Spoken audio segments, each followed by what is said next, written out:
I've been wanting to do this video for a while because I think it's actually time. With interest rates coming down, I'm talking to commercial brokers around the country and people are starting to call in about starting to invest. So today I want to talk to you about the things that you should be looking for when you're getting ready to make your first commercial real estate investment.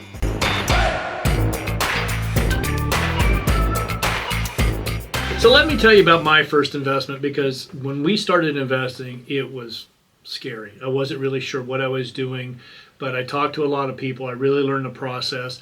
And one key point that I want to make sure that you guys are doing is don't take the first deal. Take the perfect deal for you and your long-term goals.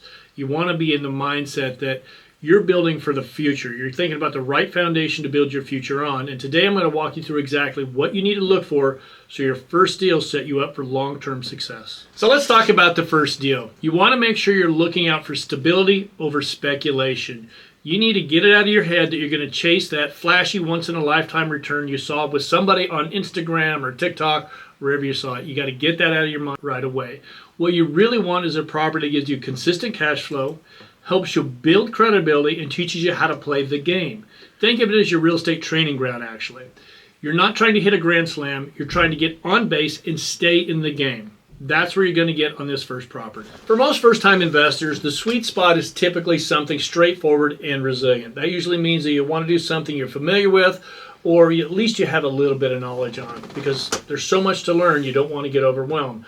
I usually like to say maybe do a 5 or 10 unit building at the most, but you got to remember, if you're going to do multifamily, there's a lot that comes with it. So you want to make sure maybe you get a good mentor that you can work with. Another asset class that I really like is neighborhood retail centers with local retailers, because that's something that's pretty simple to operate.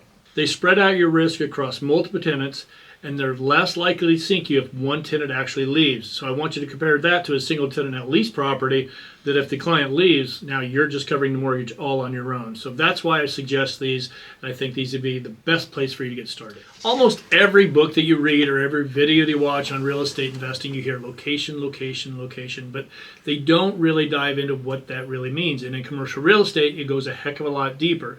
You have to put yourself in the mind of the potential tenant. For retail, for example, it's about visibility, it's about tenant mix, traffic counts, signage, and of course they want easy access. Now for multifamily, it's about jobs in the area, easy access to transit, local retail that they can do most of their shopping at, and of course community.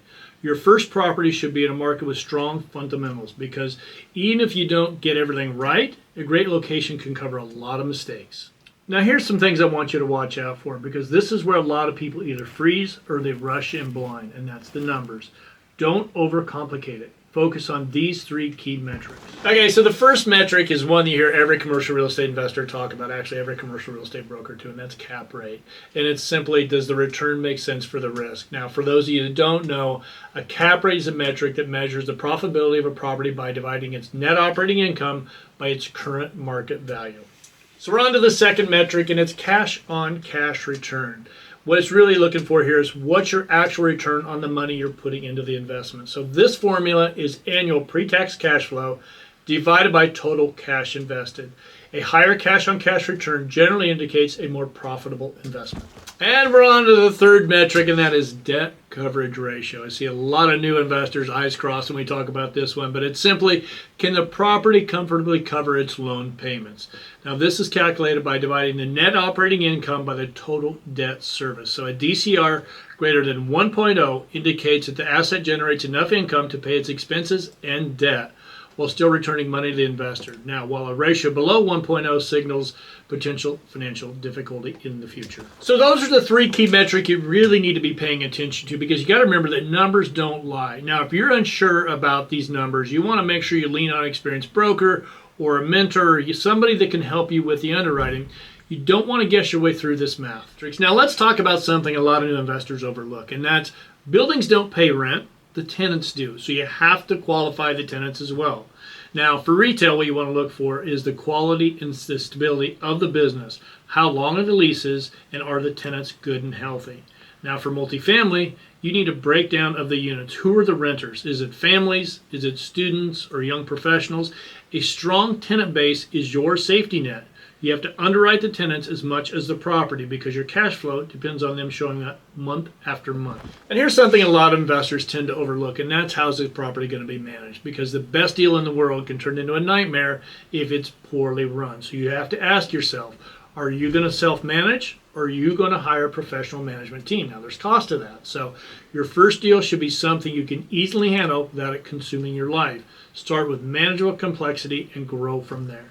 So I kind of want to give you a big picture here, because your first real estate investment does not need to be perfect.